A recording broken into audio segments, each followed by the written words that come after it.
टिपू सुलतान हे शिवाजी महाराजांच्या समकक्ष योद्धे होते. काँग्रेस प्रदेशाध्यक्ष हर्षवर्धन सपकाळांच्या वक्तव्यानं वादाचा भडका. भाजपच्या तक्रारीनंतर पुण्यातील पर्वती पोलीस ठाण्यात सपकाळांच्या विरोधात गुन्ह्याची नोंद. टिपू सुलतानसारख्या नराधमाची तुलना शिवरायांसोबत करताना लाज वाटायला हवी. हर्षवर्धन सपकाळांनी माफी मागावी. काँग्रेससह उद्धव ठाकरेंनी ही भूमिका स्पष्ट करावी. मुख्यमंत्री फडणवीस संतापले. टिपू सुलतान दहशतवादी नव्हते. नागपूरसह अनेक ठिकाणी त्यांची स्मारकं. मालेगाव महापालिका दालनात टिपू सुलतानच्या फोटोवरील टीकेनंतर उपमहापौर शाने हिंद यांचं भाष्य. तर टिपू महापुरुष नव्हता, ठाकरेंच्या शिवसेनेचाही निशाणा. मात्रोळी गावात जमीन मोजणीसाठी गेलेल्या विधानसभा अध्यक्ष नार्वेकरांच्या सहकार्याला संतप्त शेतकऱ्यांची मारहाण. तीव्र विरोध केल्यानंतर नार्वेकरांनी पळ काढला. राऊतांचा दावा. तर नार्वेकरांचा प्रकरणाशी संबंध नाही, शेतकऱ्याची माहिती.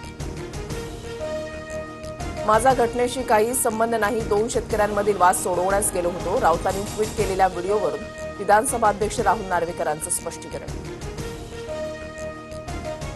विलिनीकरणावर दोन्ही राष्ट्रवादीकडून फुल स्टॉप. विलिनीकरणाच्या मुद्द्यावर आता आम्हाला काहीच भाष्य करायचं नाही. पवारांच्या राष्ट्रवादीचे प्रदेशाध्यक्ष शशिकांत शिंदेंची भूमिका. तर पटेलांकडूनही विलिनीकरण होणार नसल्याची स्पष्टोक्ती. शरद पवारांना खासदार करण्याएवढं मवियाचं संख्याबळ. राज्यसभेची निवडणूक लढवणार असं पवारांनी सांगितलं. संजय राऊतांचा दावा. 2 एप्रिलला पवारांच्या खासदारकीचा कार्यकाळ संपला. वरळी विधानसभेतील आर्थर रोडच्या लक्ष्मीनारायण मंदिराचं बांधकाम पाडण्याची नोटीस. 15 दिवसांच्या आत मंदिर तात्पुरत्या प्रस्तावित जागेवर स्थलांतरित न केल्यास कारवाईचा इशारा. मात्र मंदिर पाडण्यासाठी स्थानिकांचा विरोध. भाजपा आमदार संजय केनेकरांच्या कार्यालयामध्ये पिस्तूल ठेवणारा तरुण ताब्यात. पोलिसांकडून चौकशी सुरू. तर हिंदुत्वाच्या भूमिकेमुळे घातपाताचा संशय, केनेकरांचा आरोप. आज भारत पाकिस्तानचा महामुकाबला. T20 वर्ल्ड कपमध्ये दोन्ही संघ भिडणार.